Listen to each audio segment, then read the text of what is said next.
Rabbi Sharon Brous writes about an obscure passage in the Talmud, describing an ancient pilgrimage ritual when hundreds of thousands of people would ascend to the Temple Mount in Jerusalem, the focal point of Jewish life in the ancient world. The crowd would enter the courtyard in a mass of humanity, turning and circling counterclockwise around the enormous complex. But someone suffering, the text tells us, the grieving, the lonely, the sick, someone to whom something awful had happened, that person would walk through the same entrance and circle in the opposite direction, just as we do when we're hurting, every step against the current. And every person who passed the brokenhearted would stop and ask, "What happened to you?" "I lost my mother," the bereaved would answer. "I miss her so much." Or perhaps, "My husband left," or "I found a lump." "Our son is sick. I just feel so lost."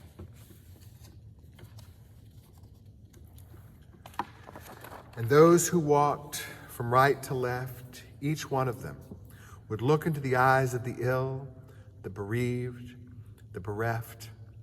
"May God comfort you," and would say one by one, "May you be wrapped in the embrace of the community." Rabbi Brous is inspired by this example of communal caring for individuals who are bereaved and suffering, sad and alone. She has galvanized her community to be present for people facing all kinds of loss, much as caring and sharing is so much more than a name of a committee at Congregation B'nai Israel. This year, though, we may wonder about the larger circle, the ones circling counterclockwise, the people who aren't suffering. Is anyone in that circle now? At a time of collective grief and sadness, when we are all mourning the death of October 7th, fearing for Israel and the Jewish people, and despairing about America and its democracy, is anyone available to offer comfort? Rabbi Lauren Ben Shoshan and psychologist Betsy Stone teach about disenfranchised grief in the wake of October 7th.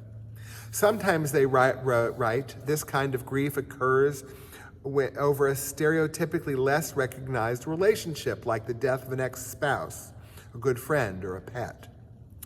Sometimes this grief is derived from being heartbroken over the loss of an idea. Ben Shoshan and Stone identify the entire Jewish world as a grieving family this year. This kind of grief is disenfranchised because society doesn't recognize us as mourners, as people who have experienced a significant loss. Judaism treats only first-degree relatives, the spouse, child, parent, or sibling of the deceased, as an official mourner. Often, as a funeral is beginning, we will cut kriya, tearing those little black ribbons. The symbols of grief are generally distributed only to those our tradition has identified officially as mourners.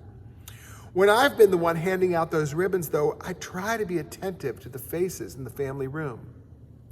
Are the grandchildren immediate mourners? The daughters and sons-in-law?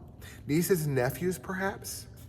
Then I ask myself, will the children of the deceased, those most intimately mourning, for example, feel less centered in their parents' death if their cousins and step-siblings are given ribbons counted as immediate mourners? Perhaps you've heard about circles of bereavement. The person in crisis or grief is at the center, with concentric circles radiating outwards. Close family next, then immediate friends, other friends and extended family, colleagues, and finally acquaintances. The general rule is comfort in, dump out, meaning that people more distant from the bereavement are responsible for solace for walking counterclockwise in the outer circle that Rabbi Brous described from the ancient temple, while those closest to the loss are entitled to have their needs fulfilled by those most peripherally impacted. Recently, for example, I traveled to the funeral of a close friend's mother. 2 days after I got home, my friend contacted me to ask if a belt they found in their house was mine. The monogrammed belt buckle gave it away. My friend offered to return the belt, and of course I wanted it back, the belt buckle being a gift from my father matching his own. Still, I felt terrible. I had dumped my need inward to my friend who was grieving.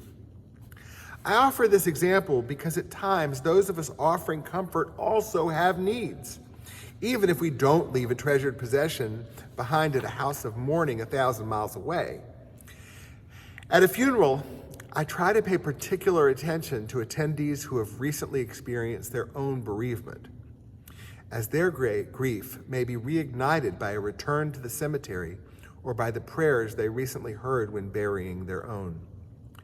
Sometimes the entire community is grieving, a need that does not supersede those of the immediate mourners, but may negatively impact the congregation's ability to provide comfort. The community's loss must be framed in a way that honors the person who died, with the hope that the grieving family is comforted to know that they aren't mourning alone. At these high holy days, we all lament the collective losses of the Jewish people in 5784.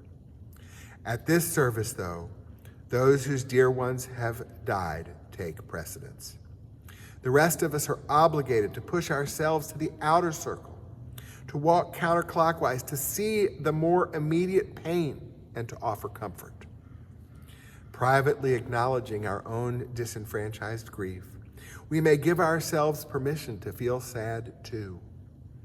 Then we turn to those on the inner circle, walking clockwise.